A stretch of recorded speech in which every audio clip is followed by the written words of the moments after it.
Seigneur, tu nous as libérés. Quand nous étions, Seigneur, avec des âmes noires comme la nuit, tu es venu vers nous, Seigneur.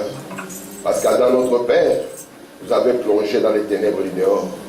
Et tu as amené les sangs, Seigneur, afin, Père bien-aimé, que ces nuages blancs, ô Dieu, puissent encore retourner dans l'homme, Seigneur. Nous voici ce matin, Père, pour recevoir de toi grâce et bénédiction. Regarde la présence de mon frère, la présence de ma soeur. Ô Dieu, ils ne viennent pas pour écouter un homme ni le rencontrer. Mais tu as dit, Seigneur, que si nous sommes réunis en ton nom, toi tu viendras au milieu de nous, Seigneur. Amen. Viens, Père, et donne gloire à ton propre nom, Seigneur. Guérissant les malades, libérant les captifs, affermissant nos cœurs dans la connaissance de la gloire de la Shekinah. Bénis ces moments, ô Dieu, alors que nous nous abandonnons à toi, au nom de Jésus-Christ. Amen. Amen.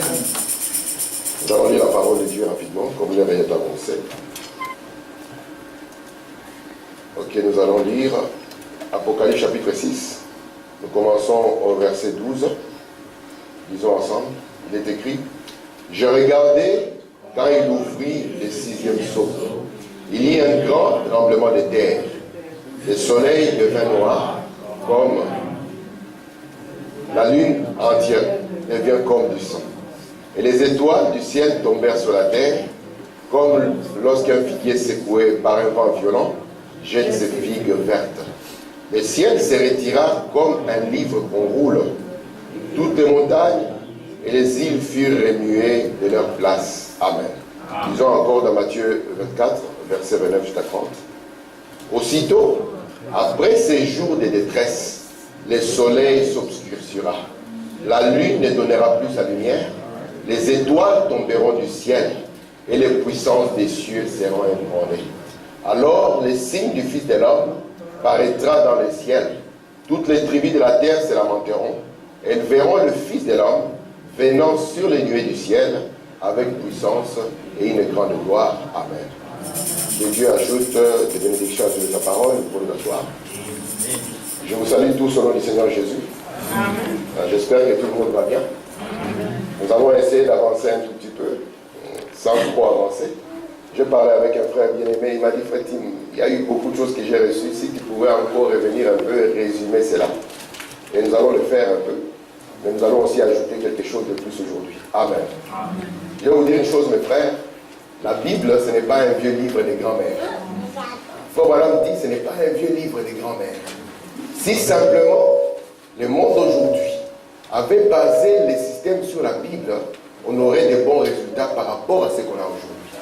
Si une famille base sa conduite, sa marche sur la Bible, on aura un bon résultat par rapport à ce qu'on a aujourd'hui.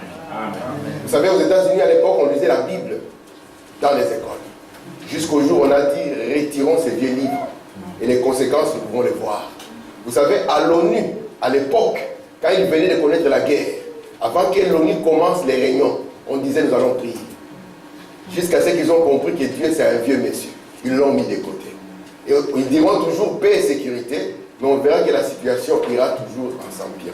Amen. Amen. Mais la Bible, le frère Branham dit, lorsque nous la lisons, nous ne devons pas la lire comme un vieux journal, parce que ce n'est pas un vieux journal. Il dit: la Bible, c'est la révélation de Jésus-Christ. Amen. Amen. Et Jésus-Christ dont nous parlons, il est au début de la Bible. Amen. Amen. Il est au milieu de la Bible et il est à la fin de la Bible. Mais pour pouvoir le percer, Branham dit que ce livre appelé la Bible était scellé de 7 sceaux. De sorte que cette révélation de Jésus-Christ était cachée. Ici, lorsque nous parlons de Jésus, nous sommes capables de parler de Jésus et aller au-delà de cette forme. Parce que nous croyons que Jésus-Christ, quand il était au début de la Bible, il n'avait pas cette forme. C'est au milieu de la Bible qu'il a pris cette forme. Amen. Pour un but quelconque. Et même à la fin de la Bible, qu'il ait cette forme ou pas, ça sera toujours le Seigneur Jésus. Est-ce que ça va là? Amen. Maintenant, lorsque nous parlons du livre de l'Apocalypse, nous sommes en train de parler de quoi? De la révélation du Seigneur Jésus. Je vais lire un peu. Je suis ici dans Le Monde se disloque une fois de plus. Il a prêché le 27 novembre 1963. Pour Madame dit: eh bien, je commence ici, là où j'ai souligné, ceci est la révélation de Jésus-Christ.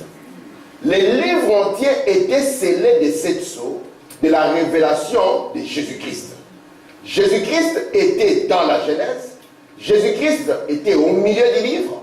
Jésus-Christ était dans l'Exode et la Genèse. Il était au milieu des livres. Il était dans le Nouveau Testament et dans l'Apocalypse. Jusqu'à la fin, le même hier, aujourd'hui et éternellement. Tout est Dieu. Donc, Jésus que nous présentons, c'est celui qui traverse, c'est le seul acteur du livre. C'est pour ça que quand il est venu ici dans le milieu du livre, il y avait à cette époque-là qu'est l'Ancien Testament. Il a dit, dans le rouleau du livre, il est question de moi. Amen. Amen. Et le Jésus qui a commencé dans la Genèse, il doit continuer son parcours jusqu'à ce que nous allons le voir dans l'Apocalypse. Amen. Amen. Regardez ici. J'aime beaucoup ceci. Dans Combat d'Ardama, paragraphe 12. Romain dit ceci. Maintenant, son ministère a commencé après son baptême. À l'âge de quoi? De 30 ans. Lorsque nous parlons de Jésus comme étant le Messie, c'est Jésus après son baptême. Il a 30 ans.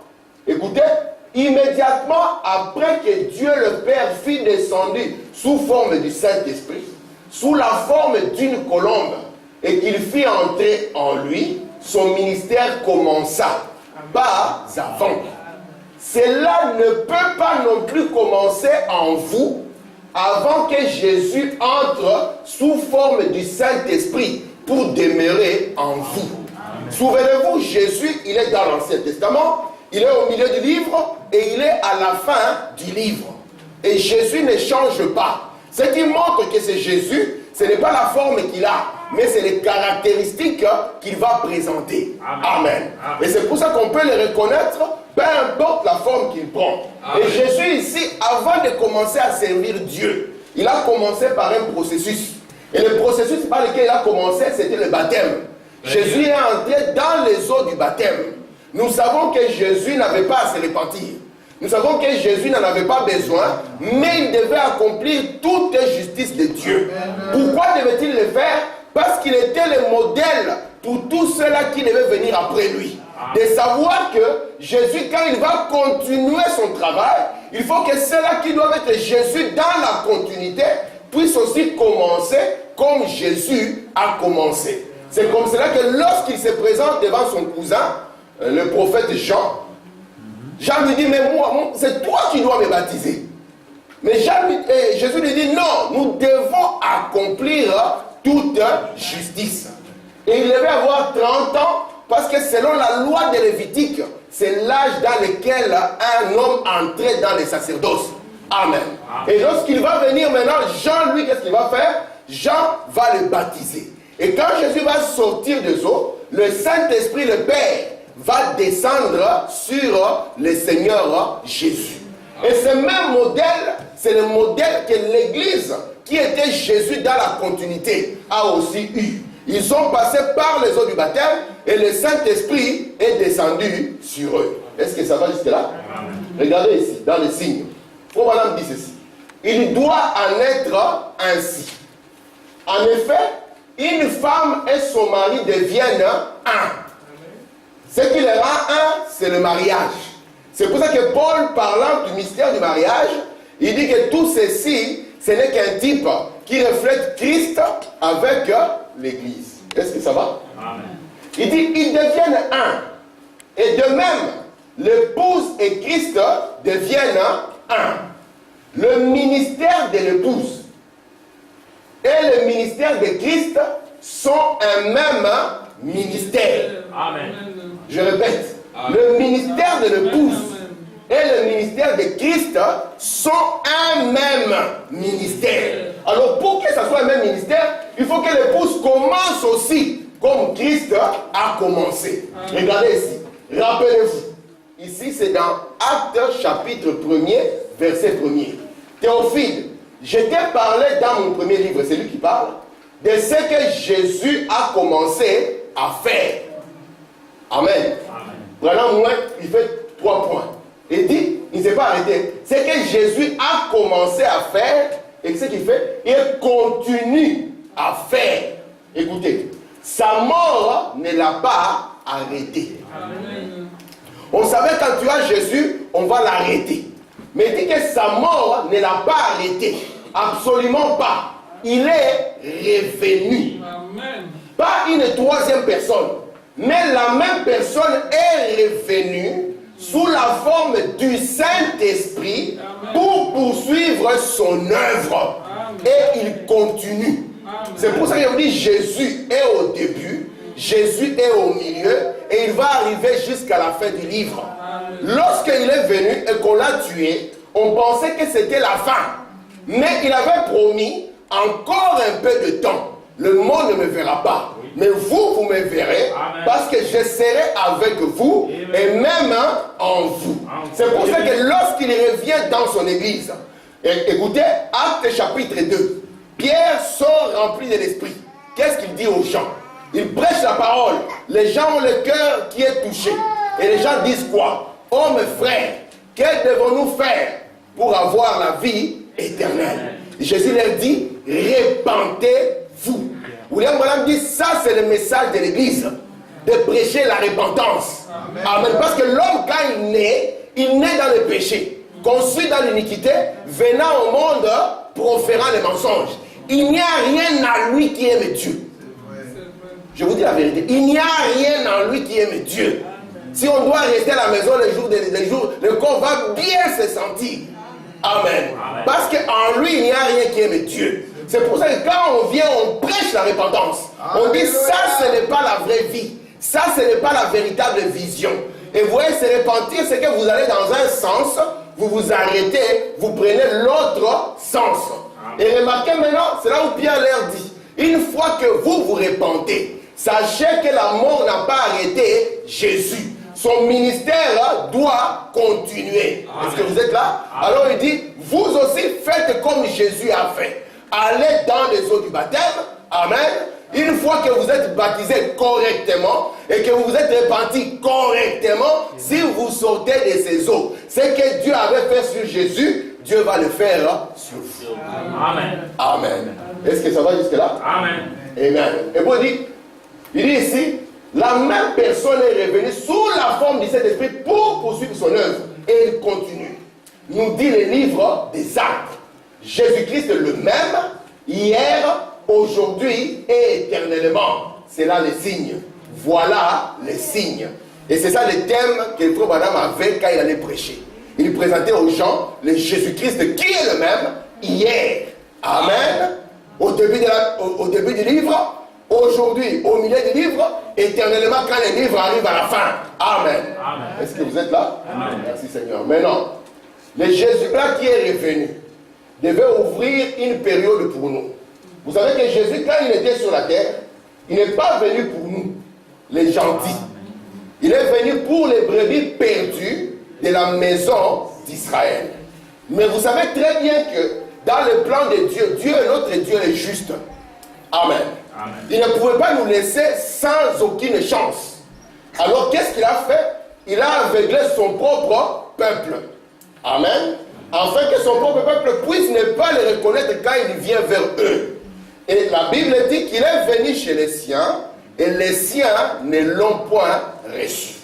Et comme les siens ne l'ont point reçu, alors Dieu a ouvert une période que nous avons appelée les 7 âges de l'Église. C'est une période qui va durer 20 siècles. Vous comprenez?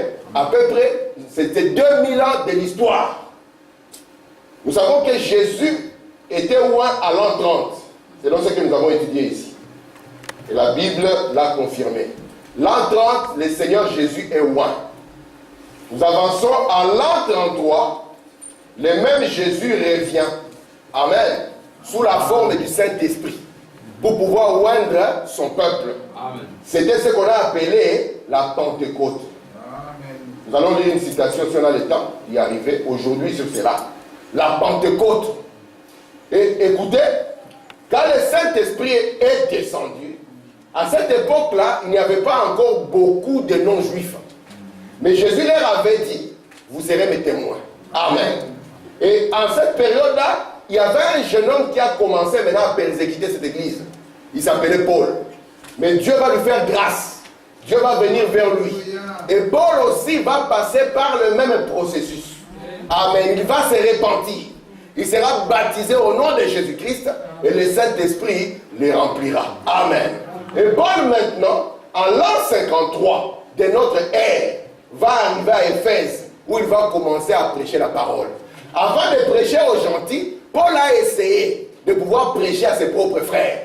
Mais il a compris que ces gens étaient aveuglés. Et il a dit, moi je ne suis plus responsable de votre propre sort. Moi maintenant je me tourne vers les autres qui sont capables de recevoir l'appel. Amen.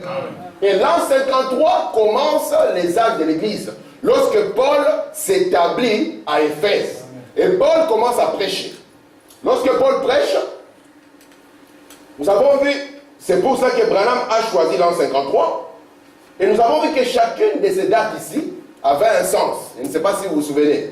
Nous avons vu que Frère Branham ne les a pas tirés par hasard. Il est parti dans l'histoire pour voir ce qui s'est passé dans l'histoire.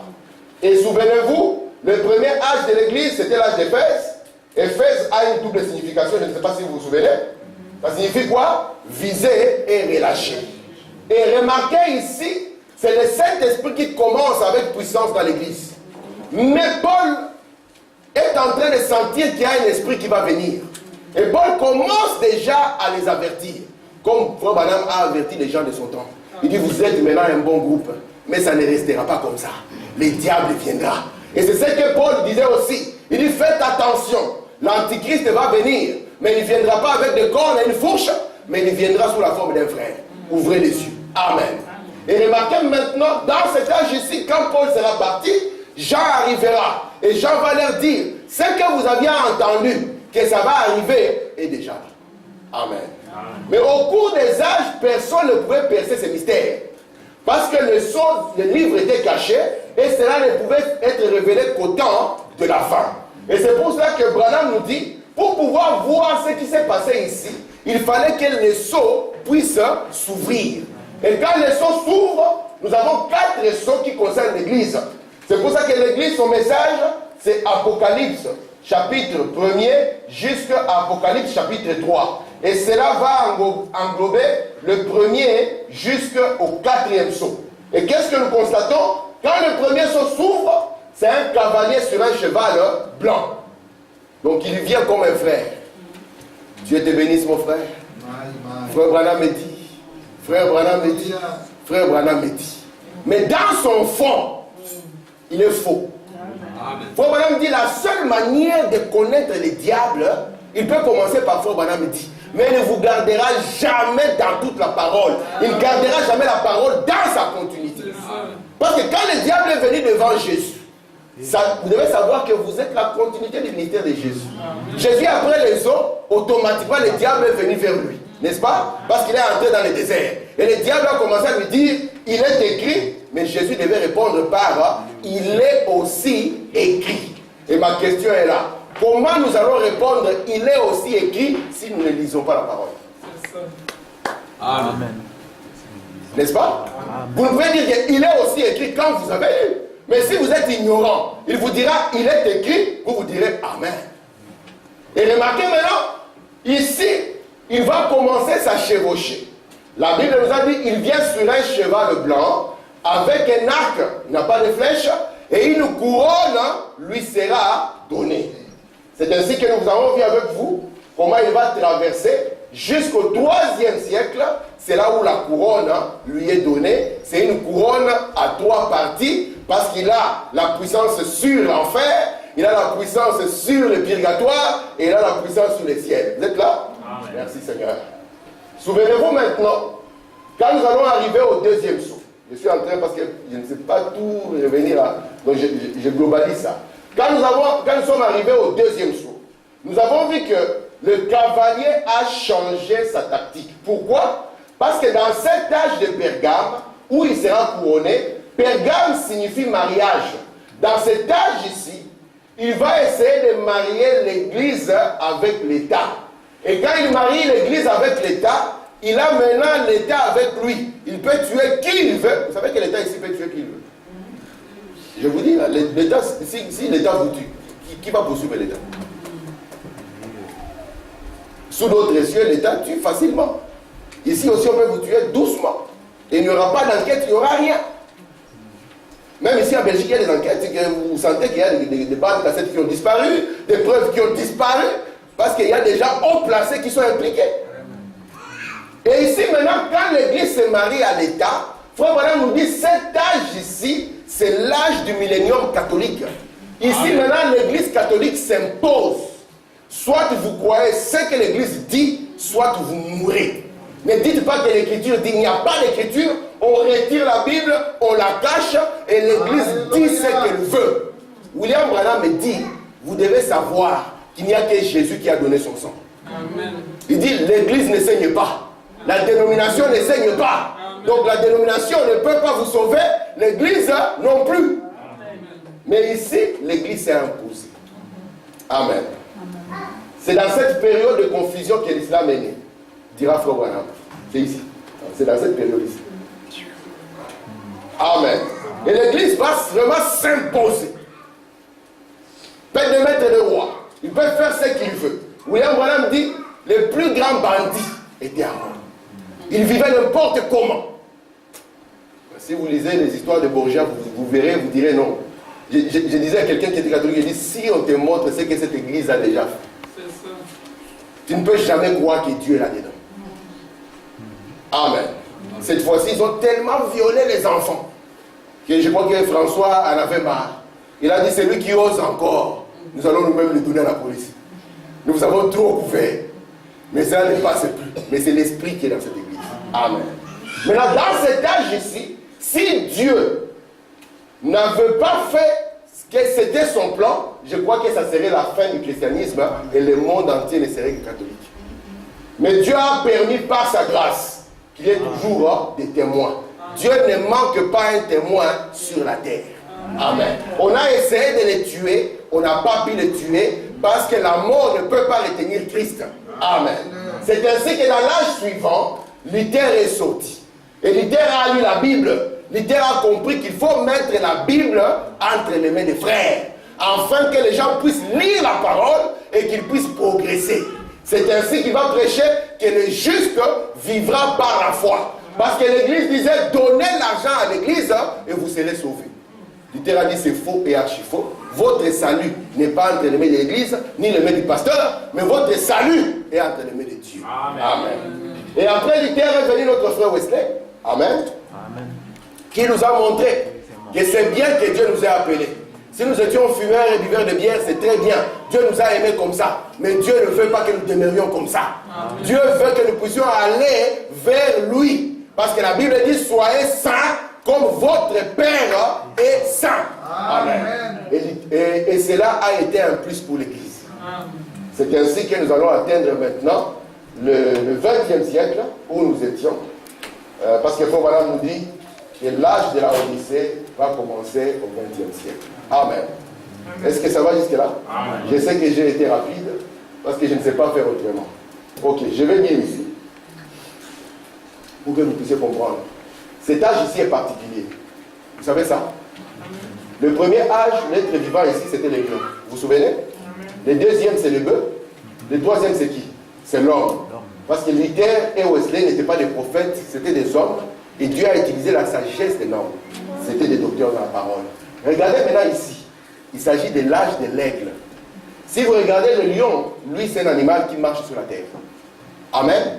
Et quand il est petit, il est nourri au lait. Le bœuf aussi, il est lié à la terre. Vous ne verrez pas un bœuf en terre. Si vous voyez un bœuf passer comme ça, c'est qu'il y a un souci. Soit vous avez pris de la drogue ou vous avez un problème sérieux. Ou bien soit le bœuf là a un problème aussi. Alors ici, le troisième c'est l'homme. Lui aussi est lié à la terre. Amen. Mais lorsque nous arrivons à celui-ci, il paraît comme un aigle qui vole. Ce n'est pas un aigle qui est sur la terre. On le voit dans la hauteur. C'est pour ça que quand Jean voulait connaître le mystère qui était ici, la voix a dit à Jean quoi? Monte ici. Parce que si tu restes en bas, tu ne pourras jamais en tirer l'interprétation spirituelle. Vous êtes là? Et c'est pour ça que Jean est monté pour qu'il puisse en tirer l'interprétation spirituelle. Jésus, quand il était devant les gens, quand il parlait, les gens étaient tellement liés à la terre qu'ils ne comprenaient pas son langage.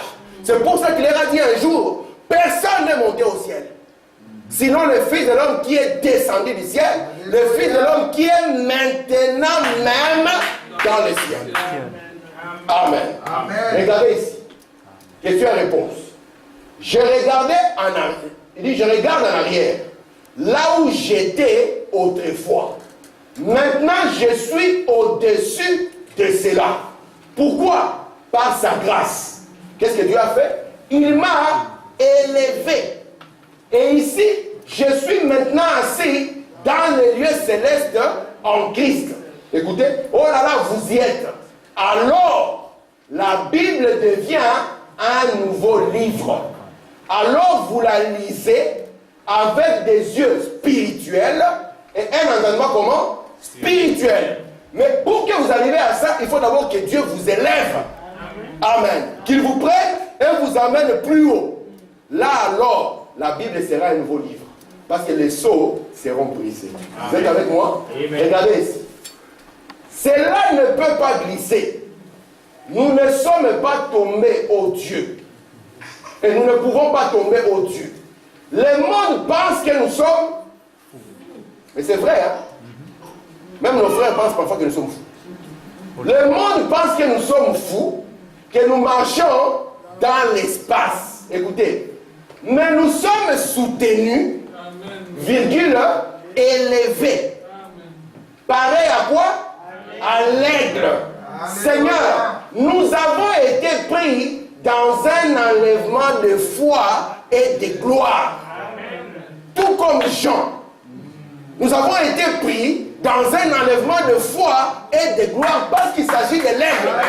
Et là, nous montons pour avoir la compréhension spirituelle. Amen. Parce que sur la terre, nous aurons l'interprétation des hommes. Amen. Est-ce que ça va jusque-là? Écoutez ici, dans le sceau de Pâques, j'ai pris la moitié du paragraphe. Ce n'est pas à venir à l'autel qui vous fera croire. C'est une bonne chose de venir à l'autel. Voilà, me dit, ce n'est pas serrer la main du prédicateur qui vous fera croire. Mais si vous êtes appelé par Dieu, regardez ça. Si vous êtes appelé par le pasteur, appelé par l'église, non, appelé par Dieu. C'est pour ça que Jésus a dit, mes brebis. Il n'a pas dit connaissent la voix du pasteur. Il a dit mes brebis, parce que le vrai pasteur c'est Jésus. Il a dit mes brebis connaissent ma voix. Ils ne suivront pas la voix de quelqu'un d'autre. Alors il dit, et que vous êtes quoi? Un aigle dès le départ. Il suffit d'un cri. Et le cri est arrivé dans cette génération. Il suffit d'un cri pour que vous sachiez. Écoutez, vous croyez. Si vous le croyez vraiment, je vais prier avec vous. Pensez-vous que cette gloire restera encore dans la basse-cour? Il dit non, non, non. N'y restez pas plus longtemps, mon ami. Écoutez, frère, allons dans l'enlèvement maintenant. La grâce de Dieu est ici pour les faire. Amen. Amen. Si vous êtes quelqu'un là-bas, vous allez refuser. Il dit la grâce de Dieu est ici. Si vous restez en bas, vous ne comprendrez rien du livre. Et si vous ne comprenez rien du livre, vous ne ferez aucun exploit. Parce que ceux qui le connaîtront, amen, amen, ils seront lui. Amen. Amen. Amen. Vous êtes là? Amen. Merci Seigneur. Regardez maintenant le plan du livre. Apocalypse chapitre 1er, Apocalypse chapitre 3. C'est le premier jusqu'au 4e saut. Il ne s'agit, là vous trouverez seulement les messages que Dieu adresse à l'Église. Comme je vous ai dit, il s'agit de la rédemption par le sang en accord avec Lévitique chapitre 16. Parce qu'on avait dit que quand le peuple péchera, on amènera le sang et on fera combien de traits de sang? Combien? 7 fois. Le nombre de traits de sang était de 7. Ce qui représentait les 7 âges de l'Église où le sang sera répandu sous forme de la parole. Amen. Pour madame dire la deuxième partie, Apocalypse 4 et Apocalypse 19, il s'agit du 6e saut. C'est ce que je suis en train de vouloir introduire. Et cela parle d'Israël. Et ici, c'est la rédemption par quoi? Par le jugement. Si vous avez fait attention, quand nous avons lu le 6e sceau, on a dit que le soleil ne donne plus la lumière, la lune non plus. Les étoiles tombent du ciel, il y a un tremblement de terre. On comprend, et les gens vont crier, montagne tombez sur nous. C'est le jugement. Et remarquez, Apocalypse 19 à 22, c'est le 7e sceau. La rédemption dans sa totalité, Dieu encore qui traite avec Israël et l'Église. Amen. Est-ce que ça va, mes frères? Amen. Merci Seigneur. Maintenant, lorsque nous avons commencé notre étude, nous avons commencé à parcourir le chapitre 6. Nous avons commencé le premier verset jusqu'au 2, nous avons vu le premier sceau. Vous vous souvenez, n'est-ce pas? Et nous avons pris notre temps pour enseigner dessus. Vrai ou faux? Amen. Nous avons pris le verset 3 au verset 4, nous avons vu le deuxième sceau. Jusqu'à ce que le verset 7 et 8 du Apocalypse chapitre 6 puisse nous montrer le 4e sceau. Le 5e sceau, j'en avais parlé simplement, mais je ne l'ai jamais lu, n'est-ce pas? J'en avais parlé. Qui peut me rappeler encore, selon Frère Branham, quand est-ce que commence le 5e sceau? C'est en quelle année? Le 5e sceau, Frère Branham nous l'a dit. En quelle année? Non, personne. Frère Branham nous dit, dans le message du 5e sceau, paragraphe 455, il dit ceci. Vous savez que Dieu, notre Dieu est juste. N'oubliez jamais ça. Notre Dieu comment? Il est juste. Est-ce qu'Israël avait rejeté Jésus volontairement? Non. Maintenant, qu'est-ce que Dieu devait faire pour cet Israël qui n'a pas rejeté Jésus volontairement? Frère Branham dit, il a prévu le 5e sceau. Et le 5e sceau, il dit, il a commencé depuis la mort de Jésus à la croix jusqu'à l'enlèvement de l'Église. C'est ce que Frère Branham dit. Parce que ces gens-là, c'est pour ça que vous allez voir, lorsque le 5e sceau sera ouvert, on verra des âmes sous l'autel qui diront quoi? Jusqu'à quand? Jusqu'à quand? Alors une robe blanche leur sera donnée. Frère Branham dit, ils ne la méritaient pas. Mais c'est la grâce de Dieu qui l'a fait parce qu'ils n'ont pas rejeté Jésus volontairement. Aujourd'hui, si nous rejetons la parole, nous la ferons volontairement. Amen. Alors ici, le 5e sceau a commencé à courir depuis l'an 33. Jusqu'à ce que l'Église puisse monter. Amen. Ça, c'est le 5e sceau. C'est pour ça que je vous l'ai mis en parallèle avec les âges de l'Église. Vous pouvez lire cela dans le 5e sceau, paragraphe 455. Vous verrez ce que je vais vous dire. Amen. Et après le 5e sceau, si nous arrivons au verset 12 jusqu'au verset 17, nous allons tomber sur le 6e sceau. Vous voyez ça? Dans la Bible, si vous regardez dans votre Bible, Apocalypse chapitre 6, à partir du verset 12 jusqu'au verset 17, vous verrez qu'on parle du 6e sceau. Maintenant, dans l'ordre humain des choses, n'est-ce pas? Ce qui devait suivre dans le chapitre 7, ça devait être le 7e sceau. Mais au lieu que dans le chapitre 7, on puisse avoir le 7e sceau, Dieu va placer le 7e sceau dans le chapitre 8, le verset 1er. Et ici maintenant, dans Apocalypse chapitre 7, Dieu va placer autre chose. Est-ce que ça va jusque là? C'est pour ça que nous avons commencé à voir avec vous notre âge de l'Église. Nous avons vu que lorsque l'âge de l'Église a commencé en 1906, le Saint-Esprit est descendu sur les gens et les gens ont parlé en langue. Branham nous a dit, souvenez-vous, le parler en langue montre la fin d'une dispensation et c'est l'avertissement par rapport à un jugement qui est en train de venir. Nous avons vu comment Dieu a écrit dans une langue inconnue au temps de Babylone. Amen. Nous avons vu comment Jésus, il a parlé en langue à la croix, montrant la fin d'une dispensation et la venue d'un jugement. Et ici aussi, Frère Branham dit, le parler en langue au temps de la fin n'est pas le signe d'un réveil, mais c'est l'avertissement par rapport à un jugement qui va venir. Est-ce que ça va? Et comme Dieu ne fait rien de nouveau, le jugement qui va venir ici sera le même type de jugement qui est arrivé à Israël à la fin de sa dispensation. Nous avons vu que quand Israël a rejeté Jésus, en l'an 70 de notre ère, Rome est venue. N'est-ce pas que Rome est l'ami de Dieu? Non. Rome est l'ennemi de Dieu. Même s'il s'habille en blanc, même s'il marche comme ça doucement, Rome a toujours été l'ennemi de Dieu. Nous pouvons le montrer dans toute l'histoire. Montre-moi un seul moment où ils ont défendu la parole. Ils ont toujours été contre la parole, pour leur credo et pour leur église. Mais Rome ici qui vient à l'an 70, il vient sous la forme de la Rome païenne. Et Rome va arriver sous l'empereur, ou bien sous le fils de l'empereur. Ça sera le général Titus qui va arriver. Nous sommes à l'an 70. Et qu'est-ce qu'il va faire? On va détruire Jérusalem. Vous savez ça, non? Amen. Jérusalem sera quoi? Il sera. Et ici, qu'est-ce que Dieu va faire? Parce que si Dieu garde Israël dans sa terre, Dieu est obligé de travailler avec Israël. Mais comme Dieu ne veut plus travailler avec Israël, il est obligé de disperser Israël. Israël là est dispersé. Les âges de l'Église vont commencer jusqu'à ce qu'on arrive en 1906. Nous sommes en 1906. Nos frères pentecôtistes parlent en langue. Nous tous nous sommes contents. Nous disons, oh, Dieu ramène les dons dans l'Église. Amen. En 1909, qu'est-ce qui se passe? Frère Branham entre en scène. Nous avons vu que quand Frère Branham est né, la colonne de feu est venue. Amen. Et je vous ai dit, mes frères, cela n'est pas un hasard. Il n'y a aucun prédicateur qui vous dira que quand moi je suis né, la colonne de feu est arrivée. Et quand j'ai commencé à grandir, la colonne de feu m'a dit de ne pas m'essuyer, de ne pas boire ni fumer. Personne ne vous le dira. Amen. Mais à cet enfant, la colonne de feu est revenue. Et Frère Branham me dit, dans le message Dieu dévoilé, il dit cette colonne de feu revient pour faire quoi? Il dit pour manifester le Fils de l'homme. Amen. Vous comprenez ça? Amen. Alors quand Frère Branham naît, la colonne de feu revient. Nous sommes en 1909.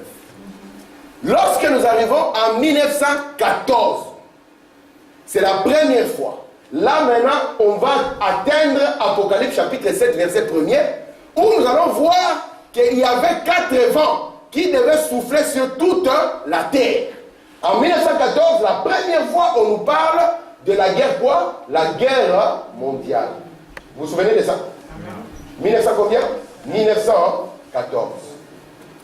Selon Frère Branham, il dit cette première guerre mondiale devait détruire la terre. Mais ici, comme ça s'est passé dans Ézéchiel 9, n'est-ce pas? Oui. Amen. La voix va dire arrêtez les vents. Amen. Arrêtez les vents. Pourquoi? Dans Ézéchiel chapitre 9, quand Titus devait détruire Jérusalem, Dieu devait faire d'abord une chose. Avant que la destruction ne vienne, Dieu doit amener son son. Il doit sceller les gens. Et ici, avant que Titus ne vienne détruire, le Saint-Esprit était venu, le baptême au nom de Jésus était revenu, les gens ont reçu le Saint-Esprit, et ces gens ont dû sortir avant que la ville ne soit détruite. Ici aussi, quand la destruction va arriver, ici c'était la destruction des Juifs, ici nous sommes en train de faire face à la destruction des gentils. Est-ce que ça va jusque là? Quand la destruction devait arriver ici, nous sommes en 1914, qu'est-ce qui se passe? De 14 à 18, va se passer sur la terre une guerre qui va toucher tout ce qu'il y a comme continent. Si vous voulez voir, prenez Wikipédia, tapez Première Guerre mondiale. Vous allez voir que ça a touché tous les continents. C'est pour ça qu'on l'a appelé une guerre mondiale. Et puis, quand on arrive en 1918, jusqu'à aujourd'hui, on ne sait pas ce qui s'est passé. Parce qu'il y a des Allemands qui n'ont jamais supporté. Pourquoi on a dû arrêter la guerre? Parce qu'ils pensaient qu'eux, ils étaient capables de remporter la guerre. Mais le 11 novembre, comme Fobala nous a dit, à 11h, la guerre s'est arrêtée. Pourquoi la guerre s'est arrêtée? Vous vous souvenez quand nous avons lu l'âge de Philadelphie?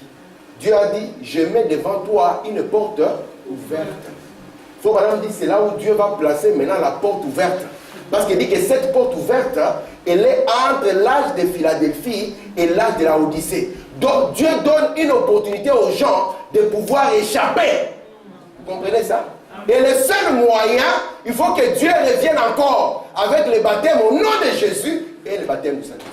Amen. C'est pour ça que Paul dit, vous allez voir qu'après que cette guerre finisse, immédiatement après, Dieu vient avec le baptême d'eau et le baptême du Saint-Esprit. Est-ce que ça va jusque là? Amen. Maintenant, Dieu arrête cette guerre. Pourquoi? Parce que nous, les ouvriers de la 11e heure, nous devions aussi recevoir notre salaire. Il y a d'abord les ouvriers. C'est pour ça que Dieu place une porte ouverte. Les ouvriers de la 11e heure. Mais Dieu, comme il veut terminer avec les gentils, souvenez-vous qu'Israël est encore là, dispersé. Est-ce qu'Israël est encore scellé? Non. Israël est dispersé. Donc Dieu arrête cette guerre pour les ouvriers de la 11e heure. Mais son regard est encore sur Israël. C'est pour ça que nous savons que quand la Première Guerre mondiale commence, c'est déjà le déclenchement du 6e sceau. Est-ce que vous comprenez ça? Amen. Parce que le 6e sceau, c'est le sceau du jugement. Amen. Amen. Regardez maintenant. Je vais arriver maintenant à ce que je voulais. Donc vous pouvez considérer que maintenant je commence ma leçon du jour. Même si elle prendra peut-être 20 minutes, mais maintenant commence la leçon du jour. D'accord? Amen. Ok. Dans Lévitique 23, Dieu avait donné combien de fêtes à Israël? Il leur a donné 7 fêtes.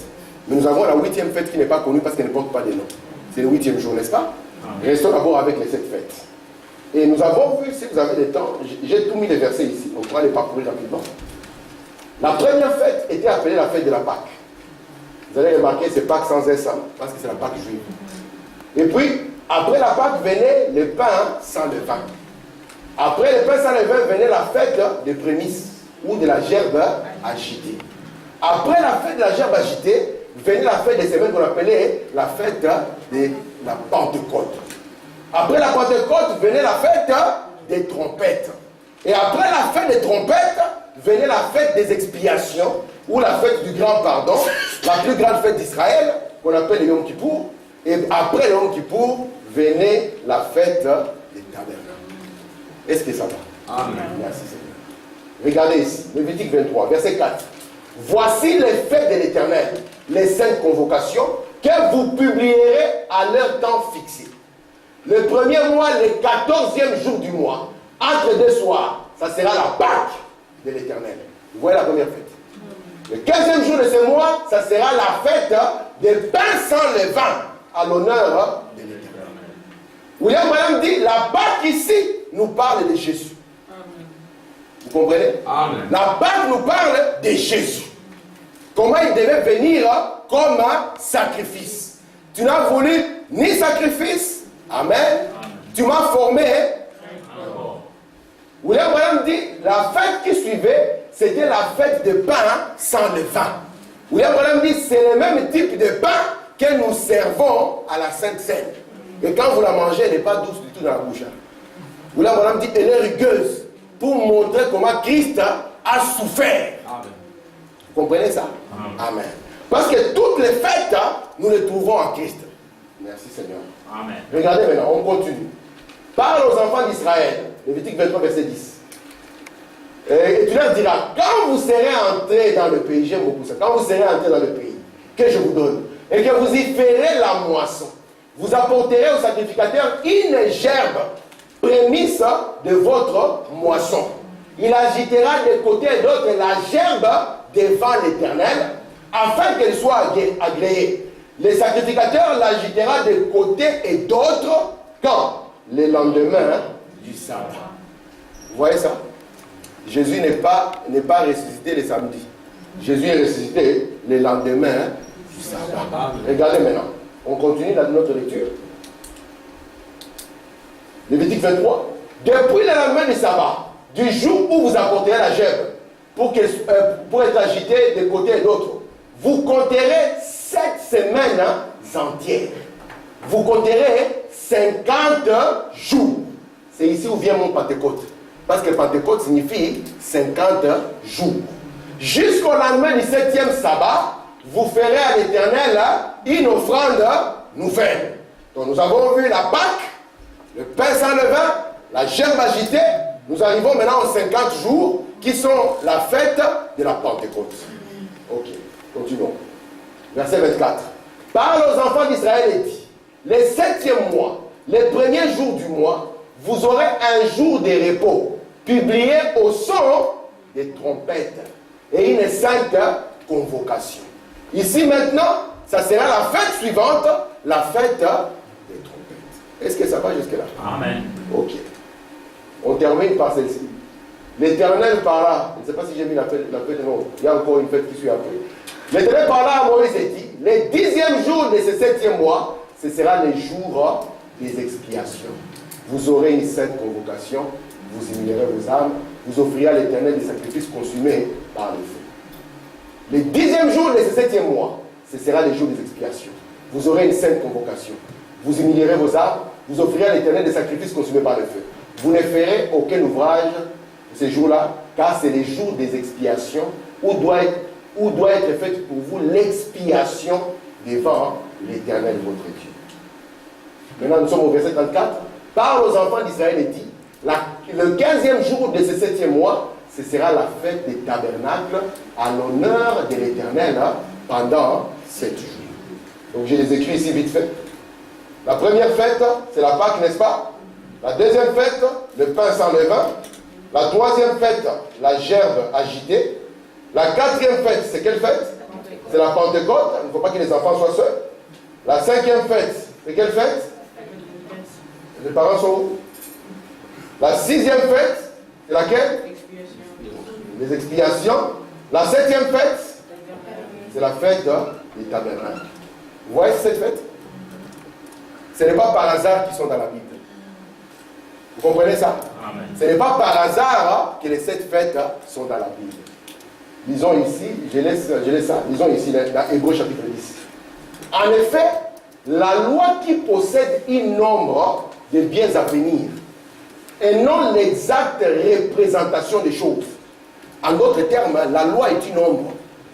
Vous comprenez ça? Amen. La loi est un nombre des choses à venir et pas l'exacte représentation des choses. C'est pour ça que cet agneau qu'on a mené, qui était sous forme d'animal, elle était juste une ombre. Elle n'était pas l'exacte représentation des choses. Amen. Il dit, ne peut jamais, par le même sacrifice qu'on apporte perpétuellement chaque année, amener l'assistance à l'imperfection. Vous voyez ça? Amen. Maintenant, nous allons voir les fêtes. Merci Seigneur. Regardez ici. Je prends les lieux d'adoration. Je vais lire là où j'ai commencé à mettre en graphe parce que le temps est parti. Paragraphe 36. Donc, quand le positif se rapproche du négatif, si je mets ma main comme ça et qu'on projette une lumière, ou bien si je l'amène ici dans cette ombre, vous voyez ma main, n'est-ce pas? Vous voyez l'ombre derrière. Si je commence à la rapprocher, vous allez voir qu'après un moment, l'ombre et ma main vont se confondre. Parce que la réalité va avaler l'ombre. Vous comprenez ça? Il faut dire, donc, le positif se rapproche du négatif. Le négatif est absorbé par le positif. L'ombre et le positif se rejoignent. C'est ce qui donne alors un ou le positif.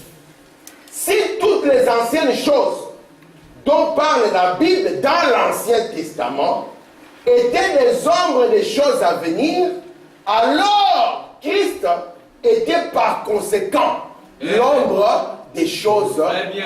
Très bien. Amen. Gloire à Dieu. Ah, donc Jésus aussi devait être l'ombre, oui.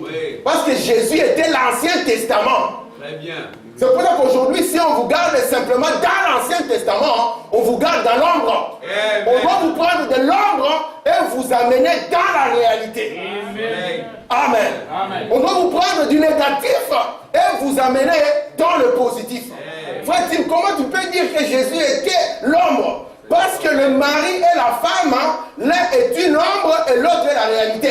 William Branham dit, si vous voulez connaître l'homme, regardez à sa femme. Amen. Si vous voulez connaître Jésus, regardez à son épouse.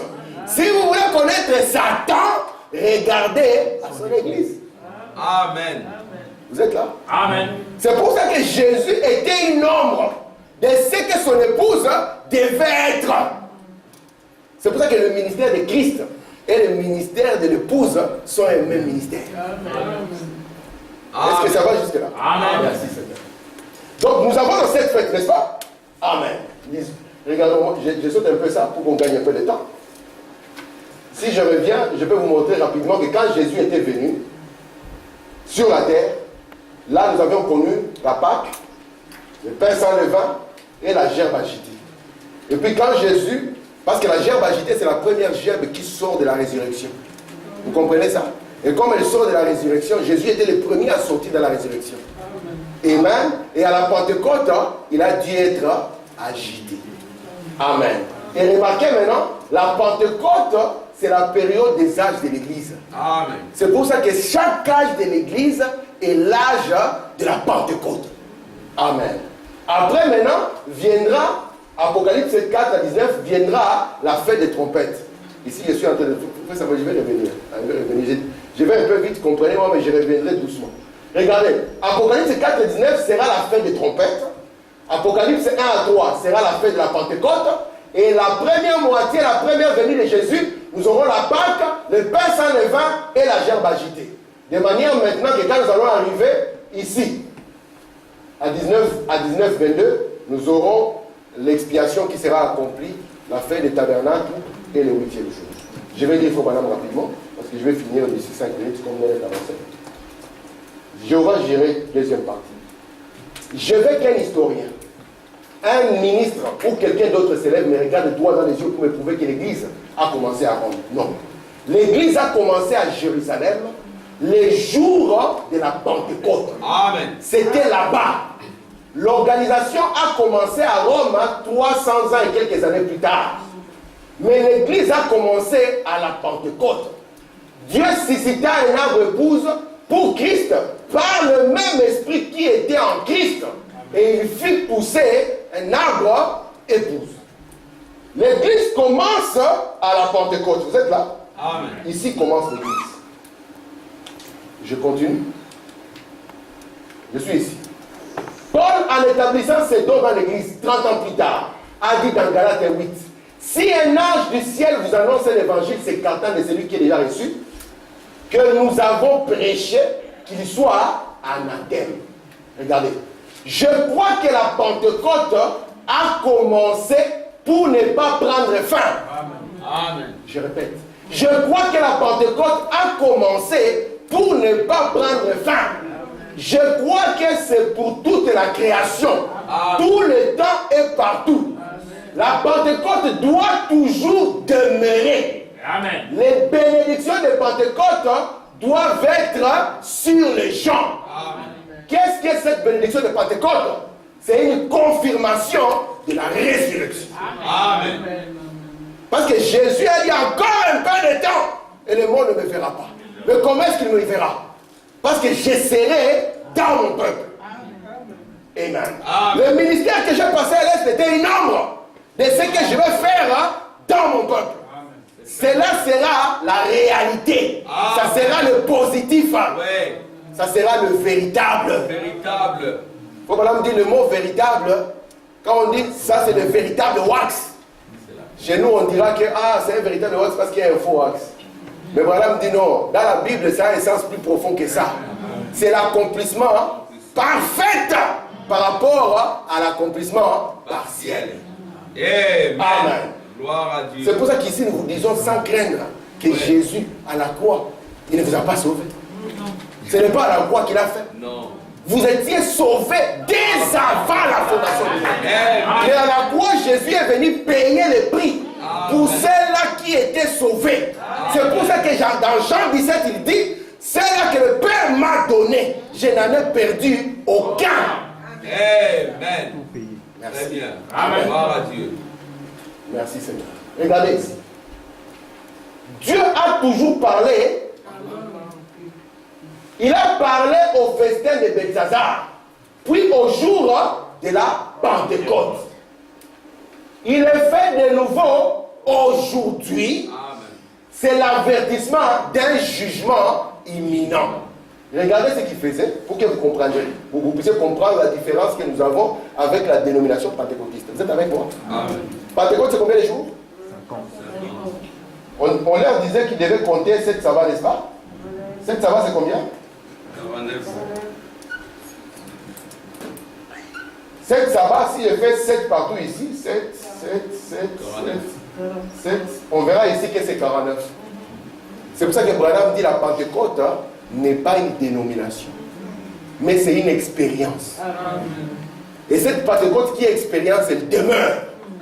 Mais la Pentecôte dénomination, en 1909, elle a perdu sa substance. Et aujourd'hui, elle est devenue sujet de honte. Mais la Pentecôte expérience qui vient au 50e jour à l'appel de Dieu, amen, c'est là. Amen. D'ailleurs, j'ai une citation pour l'âme qui doit demeurer éternellement. Amen. Merci Seigneur. Regardez ici. Je vais introduire quelque chose. Soyez avec moi. Bon, maintenant, regardons le chapitre 24 de Matthieu. Et Apocalypse 6 pour faire la comparaison. Je termine dans 2 minutes. Avec le chapitre 24 de Matthieu. Nous savons tous que c'est le chapitre auquel tous les érudits, toutes les personnes se réfèrent pour parler de la période de la tribulation. Cela se trouve au chapitre 24 de Matthieu. Maintenant, en effet, nous savons que ce 6e sceau est le sceau du jugement. C'est le sceau du jugement, c'est exactement ça. Regardez mes frères, regardez. Oui, ça va être tout fait animé parce que je n'ai plus projeté. Regardez mes frères.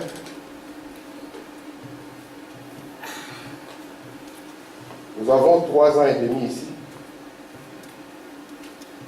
Ça, c'est quand Jésus est venu sur la terre. Vous voyez ça? Après la venue de Jésus, nous avons cet âge de l'Église. Après ici, Dieu a réservé encore 3 ans et demi pour nos frères israélites. D'accord? Est-ce que c'est clair? Amen. Amen. Regardez, Jésus vient, 3 ans et demi, Israël le rejette. L'église commence à la fête de la Pentecôte. Et selon les fêtes qui sont en Christ, cette partie ici, ça sera la fête de la Pentecôte, où le Saint-Esprit va tomber sur les gens des nations. Est-ce que ça va jusqu'à là? Amen. Lorsque nous en arrivons au dernier âge de l'Église, la Pentecôte descend. Amen. Les gens parlent en quelle langue? Ils parlent dans des langues qui n'étaient plus connues. Là, on dit c'est le signe de quoi? Du jugement. Et remarquez, le jugement pour la tribulation se trouve ici. Donc c'est le signe que c'est la fin. Et que la tribulation va commencer. Mais je vous ai dit, faites attention, ne mettons pas ceci comme dans une ligne droite. Nous devons le mettre dans un chevauchement.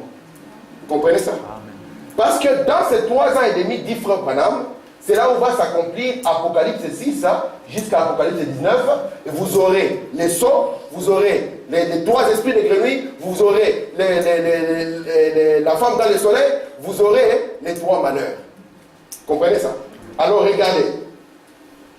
Ça va devenir clair, vous en faites pas, supportez-moi, ça sera très clair après. 1906, 1909. Nous sommes tranquilles. Nous arrivons à 1914. C'est les jugements qui commencent. C'est le 6e sceau qui se déclenche. Vous comprenez ça? Alors que Dieu n'a pas encore fini avec les gens. Le 6e sceau commence. Alors qu'est-ce que Dieu va faire? Dieu va dire, si ça continue comme ça, c'est que mon peuple et Israël, personne ne sera sauvé. Alors qu'est-ce que Dieu fait? Il va arrêter ça. Maintenant, ce que je vais vouloir faire avec vous prochainement, j'aimerais que vous puissiez être attentifs, c'est que nous allons voir ce qui s'est passé exactement dans ces 6e sceaux. Comment vient ces jugements? Souvenez-vous, nous sommes l'église spirituelle. Israël et l'église naturelle. Et nous allons voir avec vous, avec Frère Branham à l'appui, comment ces jugements s'exercent sur le terre. Mais Dieu avait dit, c'est lui qui croit en moi. Il vient dans le jugement. C'est pour ça qu'avant que cela n'arrive, Dieu stoppe. Il ouvre une porte ouverte. Et dans cette porte ouverte, qu'est-ce qu'il dit à son église? Monte ici. Amen. Parce que le jugement va s'exercer sur le terre. Et Branham dit, la grâce est là maintenant pour qu'ensemble, nous puissions monter. Dieu vous bénisse.